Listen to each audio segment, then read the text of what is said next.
Local ট্রেনে নিয়মিত যাতায়াত করেন? তাহলে প্রতিদিন নতুন টিকিট কাটার ঝামেলা থেকে মুক্তি পেতে মান্থলি টিকিট নিতে পারেন। রেল ওয়ান অ্যাপ দিয়ে এটি কিভাবে বুক করবেন চলুন দেখা যাক। যদি এখনো রেল ওয়ান অ্যাকাউন্ট তৈরি করা না থাকে তাহলে ডেসক্রিপশনে দেওয়া ভিডিও দেখে আগে অ্যাকাউন্ট তৈরি করে নিন। প্রথমে রেল ওয়ান অ্যাপ খুলুন, এরপর আনরিজার্ভে ট্যাপ করুন। এখানে দুটি অপশন দেখতে পাবেন, নর্মাল এবং সিজন। মান্থলি টিকিট বুক করার জন্য সিজন সিলেক্ট করুন। রেল ওয়ান অ্যাপে মান্থলি টিকিটকেই সিজন টিকিট বলা হয়। এই ভিডিওতে প্রথম বা সিজন টিকিট কিভাবে বুক করবেন সেটাই দেখাবো। যদি আপনার আগে থেকেই সিজন টিকিট থাকে এবং সেটি রিনিউ করতে চান তাহলে ডেসক্রিপশনে দেওয়া ভিডিওটি দেখুন। এরপর ইস্যু সিলেক্ট করুন। এখন ফ্রমে যেখান থেকে যাত্রা শুরু করবেন এবং টুতে যেখানে নামবেন সেই স্টেশন সিলেক্ট করুন। এক্ষেত্রে স্টেশনের নাম অথবা স্টেশন কোড লিখে সার্চ করতে পারবেন। এরপর কারেন্ট ডেট অথবা নেক্সট ডেটের মধ্যে যেটি প্রয়োজন সেটি সিলেক্ট করুন।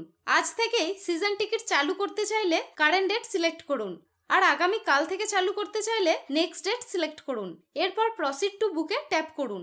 এখন আপনার প্রয়োজন অনুযায়ী ট্রেন টাইপ সিলেক্ট করুন। লোকাল ট্রেনের জন্য অর্ডিনারি সিলেক্ট করুন। এরপর কত দিনের জন্য সিজন টিকিট নিতে চান সেটি সিলেক্ট করুন। আপনার প্রয়োজন অনুযায়ী মান্থলি, কোয়ার্টারলি, হাফ ইয়ারলি অথবা ইয়ারলি সিলেক্ট করুন। যদি আপনি কনসেশনের জন্য যোগ্য হন তাহলে অ্যাভেল কনসেশন অপশনটি ব্যবহার করতে পারেন। সব তথ্য ঠিক থাকলে প্রসিড টু পেতে ট্যাপ করুন। যদি আগে থেকেই আইডি টাইপ ও আইডি নাম্বার অ্যাড করা থাকে তাহলে সরাসরি পেমেন্ট করতে পারবেন।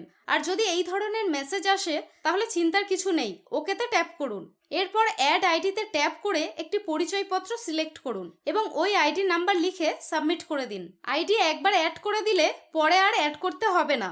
এরপর প্রসিড টু পেতে ট্যাপ করুন। এখন আপনার সুবিধা মতো পেমেন্ট মেথড সিলেক্ট করে পেমেন্ট সম্পূর্ণ করুন। আর ওয়ালেট কি এবং কিভাবে ব্যবহার করবেন জানতে ডেসক্রিপশনে দেওয়া ভিডিওটি দেখতে পারেন। পেমেন্ট সফল হলেই আপনার সিজন টিকিট তৈরি হয়ে যাবে।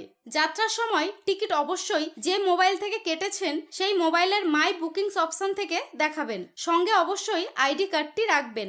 মাই বুকিংস অফলাইনেও কাজ করে, তাই টিকিট দেখানোর জন্য ইন্টারনেটের প্রয়োজন হয় না। তবে নিজের মোবাইল সঙ্গে না থাকলে বা টিকিট দেখাতে না পারলে টিটিই নিয়ম অনুযায়ী জরিমানা করতে পারেন। শেষে কয়েকটি গুরুত্বপূর্ণ বিষয় জেনে নিন। সিজন টিকিট যতদিন বৈধ থাকবে ততদিন একই রুটে যতবার খুশি যাতায়াত করতে পারবেন।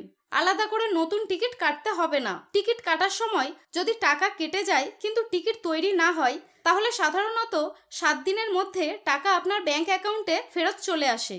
সিজন টিকিট ভ্যালিড থাকা অবস্থায় মোবাইল ফরম্যাট বা চেঞ্জ করবেন না। সিজন টিকিটের মেয়াদ শেষ হলে নতুন করে ইস্যু করার দরকার নেই, শুধু রিনিউ করলেই হবে। কিভাবে রিনিউ করবেন এবং রেল ওয়ান সম্পর্কিত আরো দরকারি ভিডিও জানতে রেল ওয়ান প্লেলিস্টটি দেখুন। এরকম দরকারি ভিডিও পেতে আমার টেকসালাকে সাবস্ক্রাইব করে রাখুন।